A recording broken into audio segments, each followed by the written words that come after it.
Good afternoon, everyone. It's the one, the only Senor Silverback, the gorilla in the economist, coming to you on another hump day, but it's post hump day because we had some issues yesterday. But we are here again, another week, another hump day, and great information from none other than Big Weir, the man, the myth, the legend, the Sultan of Silver, the Baron of Bitcoin, the Gandalf of Gold. The men hate him, the women want to be with him. Bix, how are you, buddy? How are you? I'm good.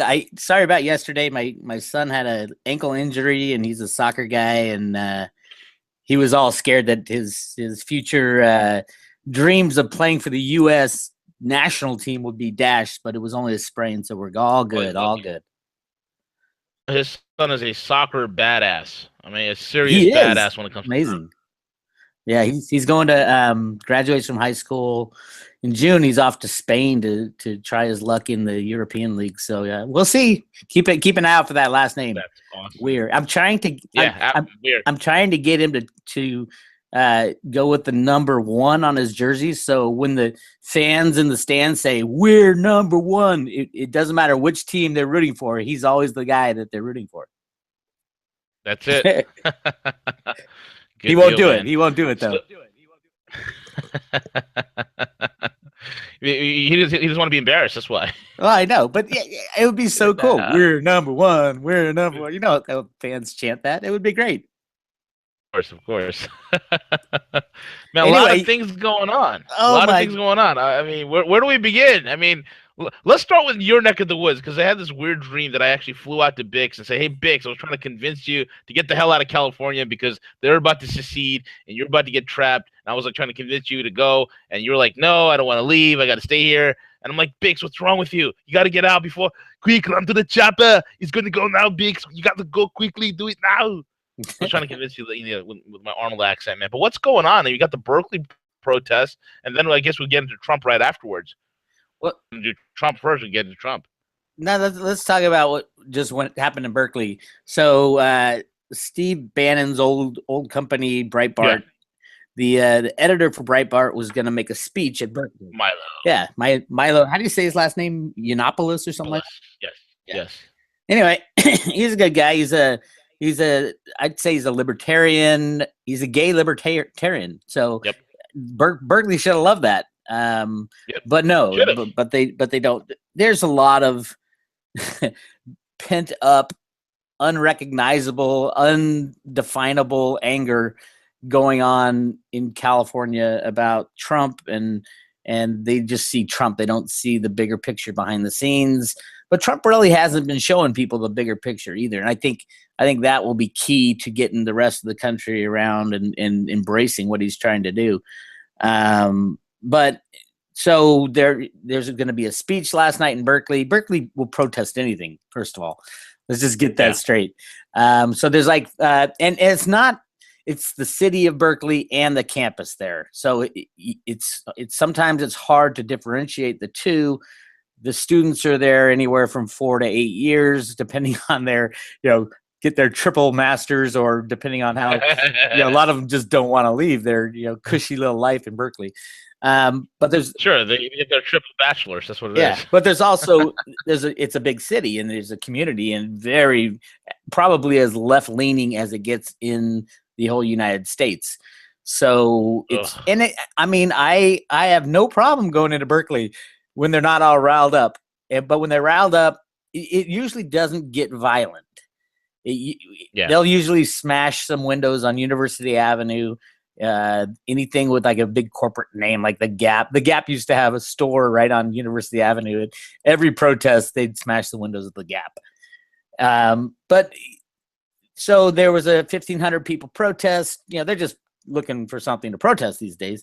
And they were going to protest Milo's speech. So they get there, and everything's going all right, and then apparently there was 150 of them that put on black masks and just start riots and burning stuff and crashing stuff. I have been in that environment before, back in the the Occupy movement. There was a big march in Oakland, and I was marching with them. I mean, that was against the bankers, and that was, I was all about that. So I marched with them in Oakland, and there was 500,000 people. I don't know exactly how many people, but there were these guys in the black hoods, and they call them agitators, and they're flown in, they're flown in to cause trouble. Yeah. Black bloc. That's what they're called, I think. Yeah, and it's just it gets everybody else riled up, and then there are actually people in these peaceful protests that are screaming at them, "Stop it! Stop it! What are you doing?" And the march I went to in Oakland, one of the organizers of it was walking around with a bullhorn saying, "Everybody, look for agitators that are trying to give us a bad name by crashing things, and they'll wear black and they'll put black hoods on and go break windows, and they're paid agitators. We don't want to be associated with them, blah, blah, blah." So that's how the protest got out of hand. But the interesting thing is I think Trump is turning into the badass that he is. He said, well, for some reason he blamed the university, and it's not the university's fault. I think within there's basically it's students coming in and out. They can be very left-leaning. It's not university's fault that there was mass destruction. You can go back to whoever funded these guys in black masks for that. So Trump saying, hey, I'm going to defund University UC Berkeley, which gets about $370 million every year from the federal government, which I would defund all universities. I don't know why he's saying just that. I mean, that's a different issue. But Trump venting on basically the university, I think, is misplaced. I think, it wasn't the university let this guy speak, and they shuffled him out when it got ugly. So the university isn't at fault. The protesters who destroyed the protesters aren't at fault either. That's your right in America to protest. The violence and the agitators. All Trump needs to do is go to the heart of who paid these guys, and they'll probably get around to people like George Soros. You go to George Soros, right, and then you rip him out of his position of funding these people and arrest him for all the crimes that he has committed. That's how you solve the problem. You don't say, "Oh, I'm gonna defund the university," but where did Trump get those funds in the first place to fund the university? It all gets back to fiat money and how all these things have been given away because we can create money out of thin air. Our government hasn't earned that money. They created it out of thin air. So it's a much bigger problem, and you're going to see a lot more of the unrest because we're trying to move from a kind of a capitalist socialist society back to a capitalist society.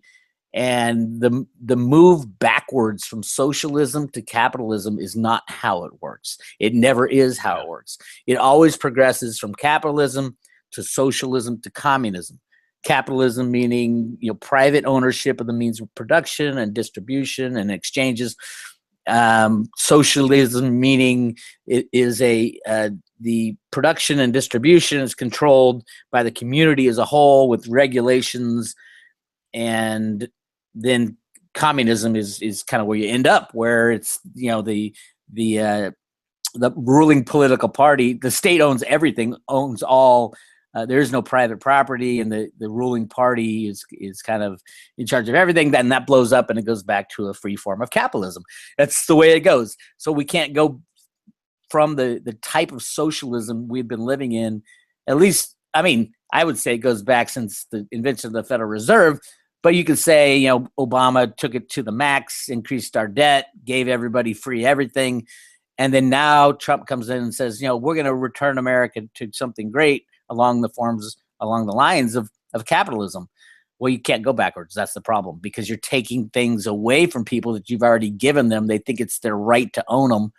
So, yeah, we're going to have to do something different than reconfigure a move from a capitalist version of capitalism or a socialist version of capitalism back to a true capitalism, because it's not going to work, and it will never work. You can't give people something and then under a different administration take it away. So it's not Trump's fault.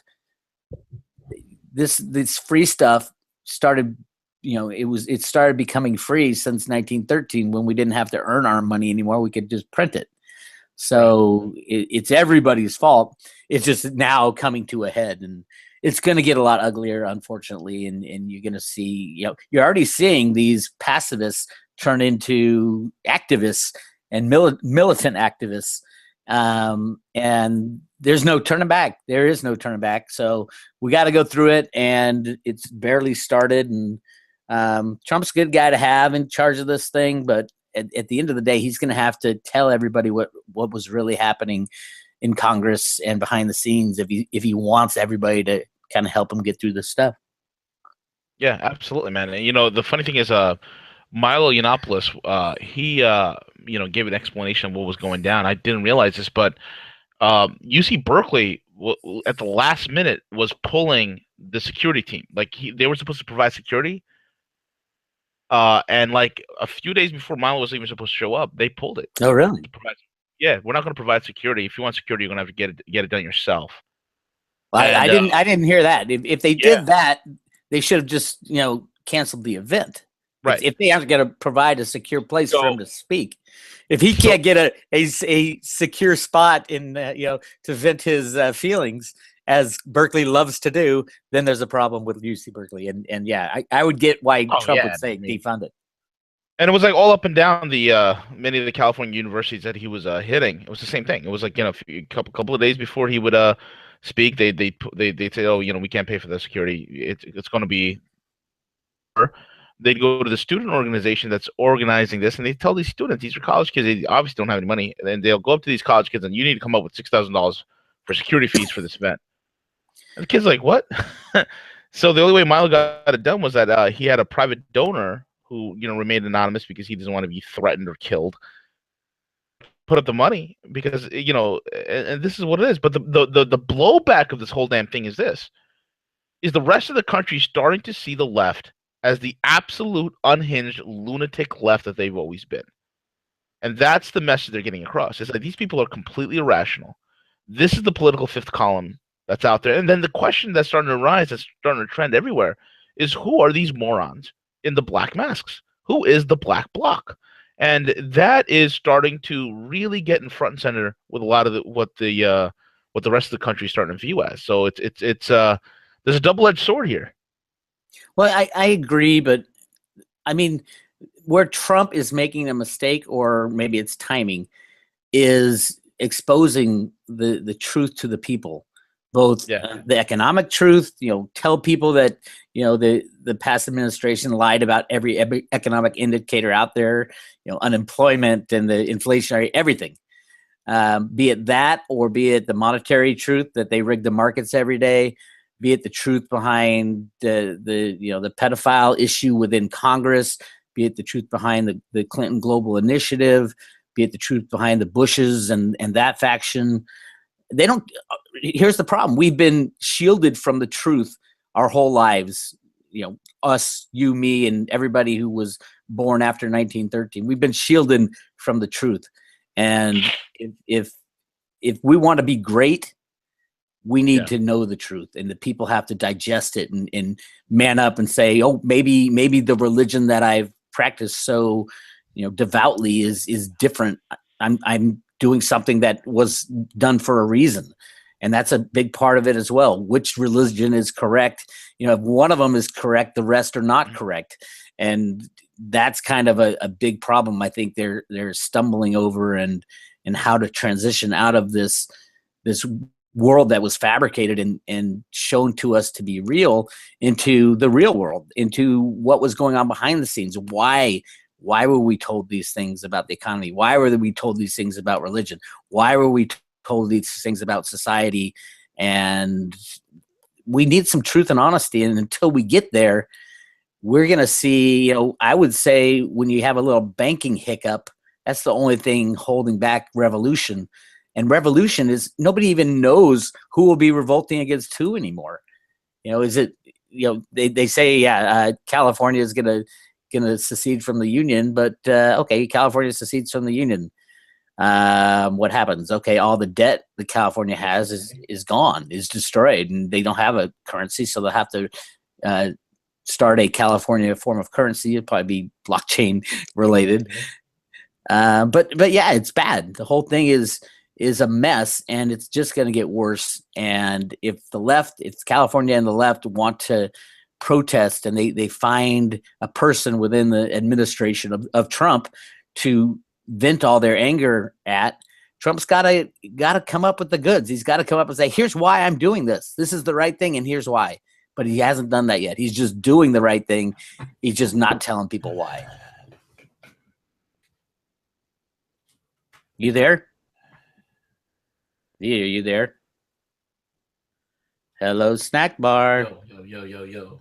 I hear you. Can you hear me? Okay, Bix, I lost audio. I can't hear you, but keep going. Okay. Wow. I'm glad you didn't lose my audio because I was on a rant. So yeah, there's a lot of problems that we have, and it's going to get worse.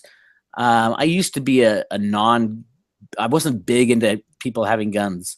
I was kind of a pacifist in that area, probably because I came from California. But after the Rodney King riots in LA and in Oakland, I said, I have no protection at my house and to protect my friends and family. So that's when I started understanding better that guns are not necessarily offensive weapons. They're a great defensive weapon. And when you're sitting there without one and the society starts falling apart and they're going house to house for food or just to rampage like these guys in the black masks, get a gun. You're going to need a gun. Everybody's going to need a gun. There'll be a couple instances where those guns are used, and then all of a sudden the bad guys who decided who were going to go house to house to steal everything they can will stop doing that because they don't know which house has a gun and which house does not. Got it. I'm back. Okay, good. I was going on gun control and all that, and how I am an advocate of having a gun, even if you're a pacifist, just for your own protection. Because we are getting into that point where society is going to break down, and it's all part of the transition out of the old system and into the new one. So, California is breaking down a lot faster. I got off the phone with my buddy yesterday who works in the Hollywood entertainment industry in California, and he's like, I can't go to a business meeting without some leftists breaking down and crying about Trump, and they're all buying ammo and guns. It's the funniest thing, he says. He started cracking up. It's true, and I don't know if you saw there was a newspaper article that they started the pedophile arrests in L.A. No, really? Yeah, they've already arrested 425 people. None of the big names, though. That's the funny thing. Well, you remember when the first question that Dianne Feinstein asked Jeff Sessions? Yes, it was, "What are you going to do about the pedophile problem?" Yes, I remember that. Yeah, and there was arrests. Somebody sent me an article. I looked for it again. I couldn't find it. I'll track it down. But supposedly they're starting from the bottom and then, or at least announcing what's going on. A lot of the stuff isn't announced until later because they don't want people involved to run away. They want to make all the arrests and then announce it. So yeah, it's a gigantic problem. I mean, is it I've been hearing it's a third of our congressmen are pedophiles. Like legally, if not a lot worse. So there's got to be a culling of that problem out of Washington. And what would that do if there was talk about a constitutional crisis. Yeah. If you're going to arrest a third of Congress for being pedophiles, who's going to be mad? I think everybody will be mad at government. And you wouldn't, who would pay their taxes? Nobody. Government would be done overnight once that trigger is pulled. So will Trump allow that trigger to be pulled? I sure hope so. But there's so many within our, Trump might be one of them. I don't know. Everybody talks about his relationship with Jeffrey Epstein. Well, Trump knows everybody in New York, and just because he was related to this freak doesn't mean he participated. But then again, it doesn't mean he didn't either. So, there might be an issue there. Mm-hmm. I think when this all starts breaking apart, and I think it will start breaking apart soon, we're going to start seeing some of the videos that Jeffrey Epstein was taking from his island. You know, he'd fly the rich and famous and the politicians and the superstars. I've been there many times. I tell you right now, Bix, I had a great time on the Lolita Express. 26. He went 26 times. Hillary Clinton Hillary went 20-something times. I mean, and supposedly he worked for the Mossad, the Israeli Secret Service. Yeah, it was a honeypot operation. Yeah, exactly. So they film these, you know, rich and famous people, and they have total control over them. Yeah. But supposedly there are hints that a couple of these videos are going to be leaked, and I don't know who would be on them. I think it would be, you know, the media would eat it up, and maybe even CNN would get their ratings back with that kind of release. They won't. The Clinton News Network will probably protect this dispersion. So who knows, man? Probably anonymous or WikiLeaks. Somebody will leak it. Well, get it out there. See, that's the thing. Anonymous and WikiLeaks has all this dirt. They just haven't. Why won't WikiLeaks? You know, we're all like, oh yeah, WikiLeaks is great. They let they let all this stuff out of the back. They don't. They hold back a lot of stuff, and it's like, why are they holding it back? You know, maybe because timing. Maybe there is a coordinated effort between the good guys, WikiLeaks, Anonymous, all these characters. They're coordinating their timing to get it right. Maybe there's something there that we don't see, that we're not. It's not on our radar screen. But yeah, I definitely think that's the issue. Yeah. But to say that, oh, nobody knows, no, there's a lot of people who have this information. Right. And even the New York City Police Department, who's busting Anthony Weiner and Ubed Abedin and found that file on what do they call it, life insurance, with 650 emails, videos, and recordings. Yep. And they're not saying anything about it. No, and the guy that's on it is basically Rudy Giuliani 2.0, which is pre-Pahara, who's a straight up hard nosed DA. He and he's in the Southern District Court of New York, which is known as the Rebellion Court, which is those guys in the Southern District of New York are known historically to go against the grain. They when they're out for blood, those guys.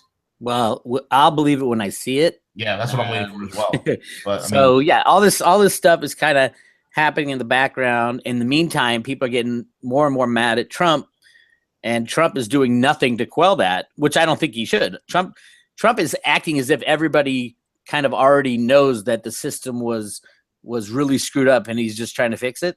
Yeah, because he's going like his latest. What was his latest? He's just turning into a badass. He's a badass in negotiations.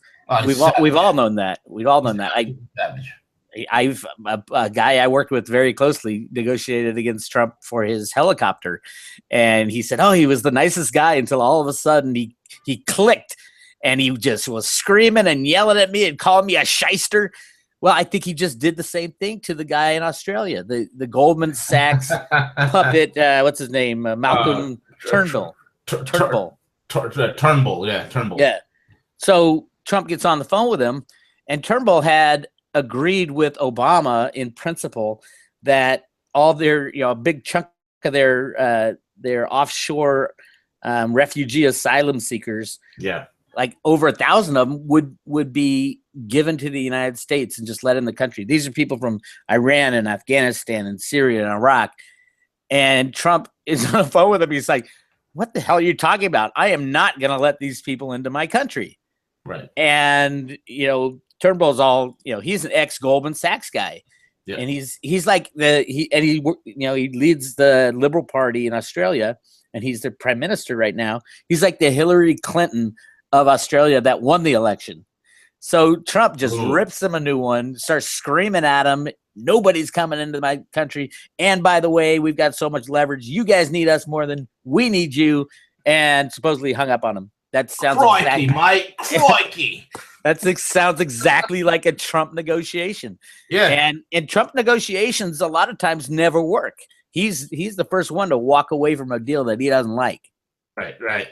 So walking away from diplomatic relations with a country like Australia is a high possibility. And if you look at it, it's really interesting that you had Obama loved certain countries and hated certain countries. Sure. He loved Saudi Arabia. He loved Saudi Arabia. Obama loved China. He loved Australia. and he loved Germany, and then Trump gets in, and all of a sudden he loves Russia and the UK, and he hates Germany, and he hates China, and he hates Australia.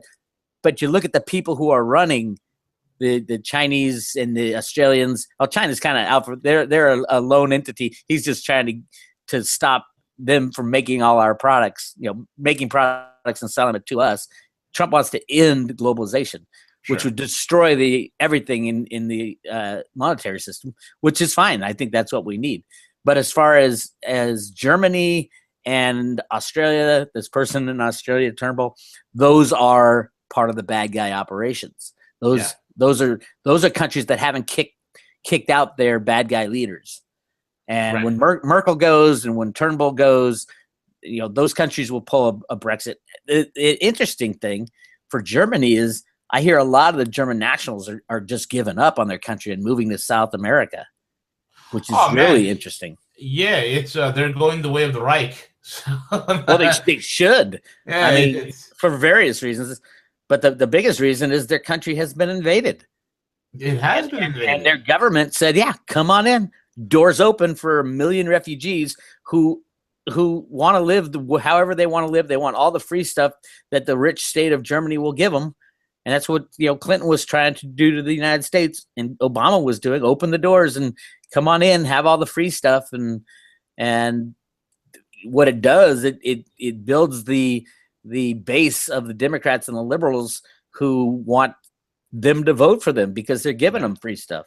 Socialism's great until you run out of other people's money. And then it crashes, it turns to communism, and then you got to overthrow your government, and it goes back to capitalism. So we were on a slippery slope towards true socialism, and Trump is trying to stop that. But I don't think there's any way to stop it without crashing the entire system. I mean, there's one thing I've come to the realization as well, man. It's whatever they need to do to get this thing implemented, they need to.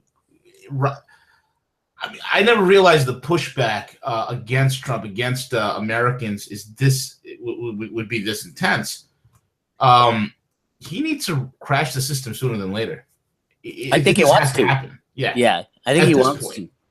I think I've been under the impression, and I've written about it in my last two reports, the one about the Economist magazine cover and the latest one about the gold and silver price timeline. Trump wants to crash the system because he doesn't want to fix everything a couple years down the line, be halfway done with fixing everything and have the crash happen. He knows there's bubbles. He knows about the gold and silver market manipulation. He knows about, the rigged government numbers as far as, GDP and unemployment. And you can't, the problem is you can't go from the old system, which is 100% rigged, to some kind of free market system without letting everything find its free market spot. Let the stock market go. Let traders trade, and it'll end up where it ends up. But having the exchange stabilization fund in there buying every time it dips more than 2% has done nobody good over the past 50 years. So yeah, it's in order for Trump to really rebuild America and make it great, he's going to have to tear down the false America that is standing up right now. Yeah, absolutely, man. Absolutely correct. There's so many issues going on right now. And my thing is, like, it has to go on the strike against Soros. He's got to hit Soros. He's got to choke this thing. And again, he's got, like you said, bro, you nailed it. It's better to do it now rather than later. Let's just get it over with. I'm sick of this BS, man. I really am. Yeah, I mean, if he's really going to fix things, you don't want to start fixing them, get halfway through fixing them, and have the system collapse. Yeah, exactly correct. But then he's also going to have to fire half of his cabinet that I think he was planning to fire anyway. Mnuchin being number one. Mnuchin, yes, exactly. I was going to have Harley Schlanger on earlier today for Hanging with Harley. And Harley and his whole team, they're doing a huge push against Mnuchin to prevent this a-hole from getting into it's too late. Power.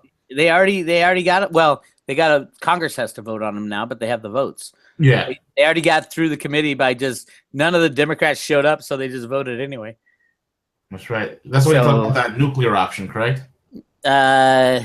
I think the nuclear option was something else. I don't remember. Oh, yeah, because the Democrats were not showing up. Yeah, I know that, but what was the nuclear? When Trump said the nuclear option, it was referring to the Chief Justice that he was going to nominate. Got it. So, that's what they call it. It's got nothing to do with nuclear bombs. So let's tell the left right now, don't jump it down about Trump pressing the nuclear button. Exactly. Which brings us to your new report on price predictions, man. Oh, yeah. All right. So here's my disclaimer. Break it down. And I told everybody, this is absolutely for entertainment purposes only. Nobody knows what the prices of gold, silver, and Bitcoin are going to be in 10 days, in 10 weeks, in 10 years. The people who might know are the riggers, and I'm not a rigger. So these price predictions, I sent out a report. Let me give you a bit of background. Everybody says, well, when do you think gold and silver? First they say, when's gold, silver, and Bitcoin gonna take their moonshot, blah, blah, blah, right?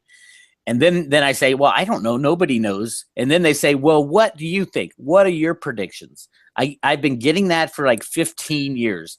When do you think it happened? I'm not gonna hold you to it, but when do you think it will happen? So every year I'll send out my price predictions and for the year, and sometimes, most of the time, it's been dead wrong. Bitcoin's been right, but because I always thought that the manipulation would be over. So I put this report together with so many caveats saying, don't believe what I'm writing, don't believe it. But since you asked, here's what I think is going to happen. And I go month to month. So I'll talk about kind of what I think is going to go down. And then I'll say this month, I think Bitcoin prices will be, between 1,000 and 1,100. And I think silver prices will be between $20 and $30. And I think gold prices will be between, 1,200 to 15. And I go month to month. Yeah. Every month. And I kind of give a little synopsis of when I think the crash will happen and when I think, Bitcoin, gold, and silver prices, where they'll move. Ultimately, it's a huge move when you accumulate all the issues that we're going to go through in 2017. We're looking at a gigantic move for all three of them. Bitcoin off the charts, silver potentially even higher if they do actually let it go. Now you notice ever since Trump got into office, Bitcoin, gold, and silver have been steadily rising. Right. Not a big one, because the big one, the riggers love the big moves, but because they can get the weak hands in and they can slam it down and destroy sentiment. But this is a slow and steady rise. I don't think Trump's going to let Mnuchin or any of the riggers go crazy with slamming gold and silver again. The question is, when is it going to be free of manipulation? And that brings up a whole lot of other issues that we've been talking about. When will the government stop rigging the stock market and the bond market and the oil market and the U.S. dollar? So anyway, the report's $10 if you want to get it. You just go to my website. It's the top thing. Go to roadtorudo.com. And it is for entertainment purposes only. That I'm going to put 2 big red exclamation points after that. Entertainment purposes only. But yeah, and the funny thing is, I've been saying, I don't know, nobody knows. And then for January, I wrote this report in before Trump got in. And the end of January, I nailed the numbers for all three, Bitcoin, gold, and silver. Because a lot of people thought once Trump gets in, he's the secret bad guy. He's going to slam down the prices of gold and silver, blah, blah, blah. So I'm 1 for 1. I got 11 more months left. We'll see. And the moves are, ultimately, I have Bitcoin going up near $10,000 a coin by the end of the year. So, yeah. And silver, could be even crazier. But let's talk about Bitcoin real quick. Woo! Exciting. China, the last Bitcoin slammed down from, 1,200 to, I think it got below 800, 700 and something. It was all about China fixing their exchanges and telling the big players not to rehypothecate, not to allow traders to basically buy and sell Bitcoin on margin. obviously the largest traders in there are people like JP Morgan, throwing the price around. But at some point, they're all going to try to pull their Bitcoin out of these exchanges, and that's going to be a problem because all these exchanges, these trades that are happening are not Bitcoin transactions. They are exchanges within a pool, and then when you pull the Bitcoin out of the exchange, that's when the transaction is reported on the blockchain. That's when it's a real Bitcoin transaction. So you'll see something happen. You might see something happen like what happened with Mt. Gox. Mm-hmm. Which was, I believe it wasn't lost Bitcoin. It was people trying to pull their Bitcoin out of Mt. Gox, and Mt. Gox not having the Bitcoin because they just, they traded in a pool. And you can tell by the volumes, when you trade 1 million Bitcoins a day on the exchanges, you got to wonder, wait, there's only 16 million Bitcoin that have ever been produced. A couple million of those are lost forever from the early miners who threw away their computers and stuff. And then, Satoshi Nakamoto has about 1 million coins. So you're really talking about the total potential of maybe 12 or 13 million Bitcoins that could ever be traded. And then most of the people who own Bitcoin just sitting on it. So their Bitcoin is not in the exchanges. So it's kind of like how many Bitcoin are traded versus how many Bitcoin are available to trade. The numbers are astronomical. Mm-hmm. Especially, Bitcoin was trading about 1 million coins a day, which is crazy. It's all within these exchanges. These aren't blockchain transactions. So China came in and put the hammer down. The price of Bitcoin dropped because everybody thought China was trying to destroy Bitcoin, but it's exactly the opposite. China's trying to legitimize Bitcoin and make it so that they can move to some form of Bitcoin system, especially since Trump is alienating China. So China doesn't care about the U.S. dollar anymore, and the U.S. dollar is currently the world's reserve currency. I think in the near future, we're going to see Bitcoin being the world's reserve currency. Yeah. You know what? It's pretty interesting also, man, because in 2016, what was the best performing currency of the year? It's Bitcoin. True. Yeah. True. Although best performing currency 2016. Yeah, but you can go back and when Mt. Gox went down, it went from 1,200 to 100. So it was the worst that year. So yeah, it's highly volatile.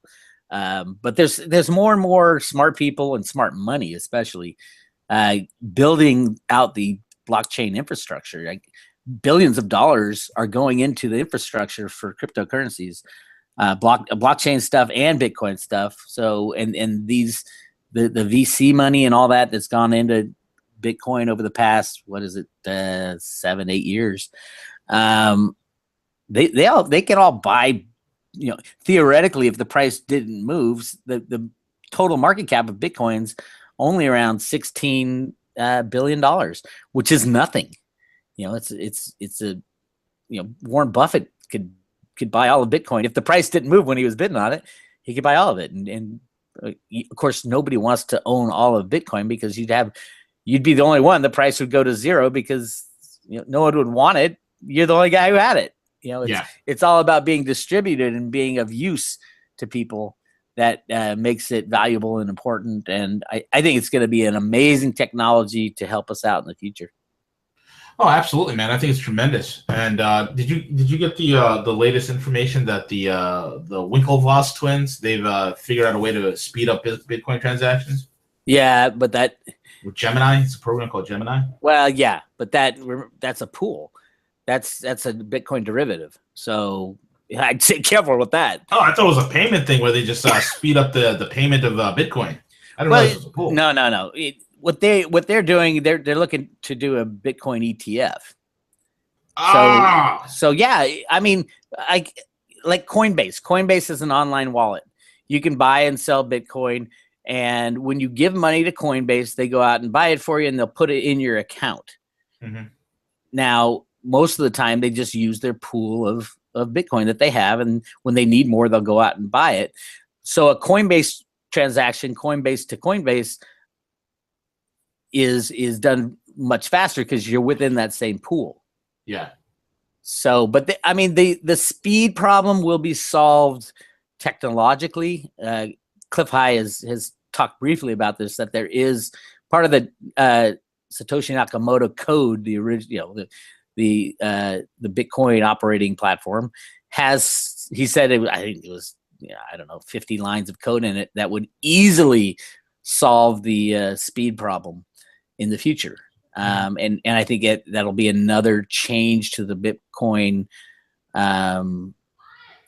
The people who kind of monitor it, I forgot what they are called, but they make improvements to Bitcoin every once in a while, and I think that will be one of the improvements, so that it doesn't take so long for these transactions to actually go through and be approved by enough miners.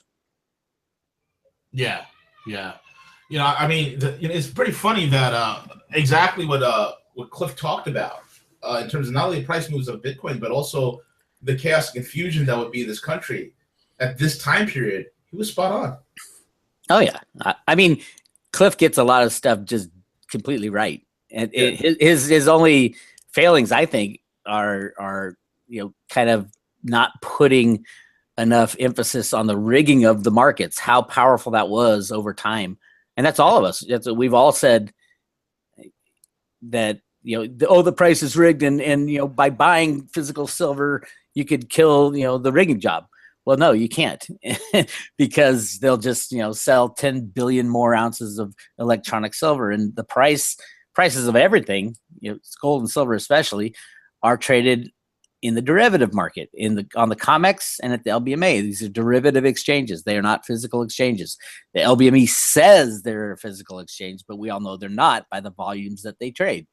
There is not hundreds of billions of ounces of silver available to be transferred like the LBMA says every year. So they're lying. Right. So yeah, who'd have thought a banking owned exchange would lie? Why, never. Well, that's the insane thing is the COMEX is a self-regulated entity. Sure. Why would you let the criminal of criminals, commodity traders, be a self-regulated entity? There's only one reason, because when you're in an exchange full of crooks, you have to let the crooks be crooks, and that's how the CFTC is never coming down on these criminals. Deutsche Bank has already admitted that the silver market is rigged, and they rigged it, and they told who did the rigging with them, and the CFTC has done nothing. Nothing. Zero. They're involved in the rigging themselves. Of course, they run cover. Yep. And then the rating agencies don't want to do nothing because they'll just take their rating somewhere else, and they can't afford to lose that profit. It's the most disgusting system ever set up. I'm just sick of it, man. I just want this whole damn thing to be burned to the ground. I mean, I'm just one of those moods today. I just want it to stop. Yeah, we all do, and I think the even the left, I know you hate them, but they have this pent up hate that they don't know what it should be directed towards. And I think the majority of when they know how the monetary system works, when they know how money is created out of thin air, when they know how their markets have been rigged and the lies that are told by the government, that will get all of the focus. When the system starts breaking down, they won't care about the injustices for the asylum for immigrants or anything like that. They're going to care about, oh my God, not only was our government doing this, but they were also rigging my whole life and my monetary, and they've stolen all my money, and now we're left with nothing. We need to get rid of government. And that will be a great day when we do. But it'll be very difficult because, we don't know how to live without government. That's the sad part is, all these liberals are saying, oh, we need to stop this and stop this and stop this. Well, who's going to pay for all your programs? Who's going to, Meryl Streep is great standing up at the Oscars saying, oh, we got the worst guy in the White House, and we need to hug people and let them into our country. Okay, Meryl, open your checkbook and your wallet, but don't take it out of mine. Don't make the federal government pay for it, because I'm going to have to pay the federal government back. And if that's the way you feel, go out and do it. Take your multi-million dollars and sell your gown that you wore tonight and give it to these asylum seekers. If that's how you really feel, stop being a hypocrite and go out and do what you say should be done. Don't tell other people to do it. Yeah, exactly. Exactly correct, man. And that's the whole thing with a lot of these leftists. They're very generous with money, just not their own.